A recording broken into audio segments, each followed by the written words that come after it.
كنت بصلي في تكوين أصحاح 4 ووقفت قدام شخصية قايين وحسيت كلمة قالها يمكن ناس كتيرة عايشاها الوقت ده.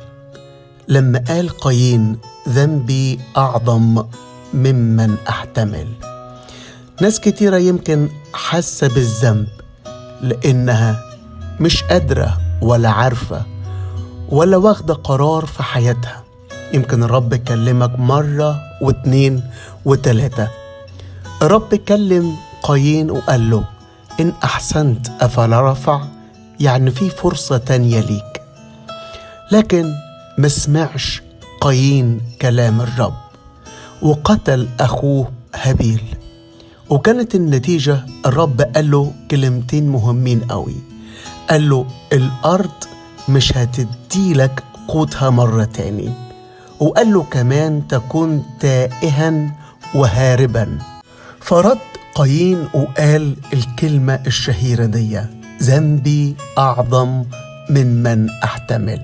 الإحساس ده إحساس صعب جدا وهيخليك تاخد فكرة غلط عن ربنا، وهتلاقي فيه كلام يمكن تتخيله.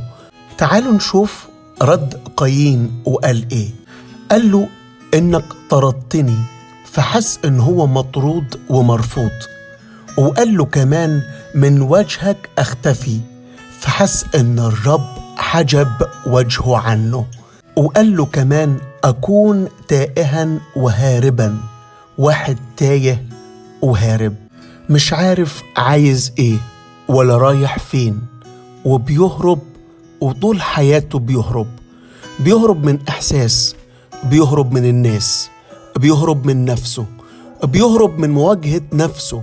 وأخيرا قال كل من وجدني يقتلني. لما رجعت لكلام الرب لقيت إنه ما قالهوش كده، لكن إحساسك بالذنب يخليك تتوهم وتعرف وتعيش حالة ما تكونش انت فيها. خايف من تحاليل، خايف من حادثة ممكن تحصل لك، خايف أحسن يكون في حاجة أو حد بيدبر لك شيء، خايف من كل شيء خفي أو ظاهر. وده يمكن بيخليك تتنازل عن حاجات، ويخليك إنك تحاول تلتمس الكلمة الكويسة من اللي حواليك.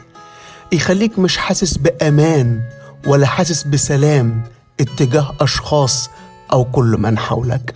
عايز أقولك من كل قلبي الرب النهاردة بيديك فرصة تاني. تعال النهاردة ارجع ليه، تعال النهاردة حط ايدك في ايديه، بيقبلك. إله الفرصة التانية النهاردة يرجعك مرة تاني، يقبلك لأن ايديه مفتوحة وقلبه مليان حب وحنان. يرجع لك الأمان والحب والقبول والسلام، ويخليك مش تحس بالراحة لكن تكون في الراحة من مصدر الراحة يسوع. الرب يبارككم. القس عاطف رشدي.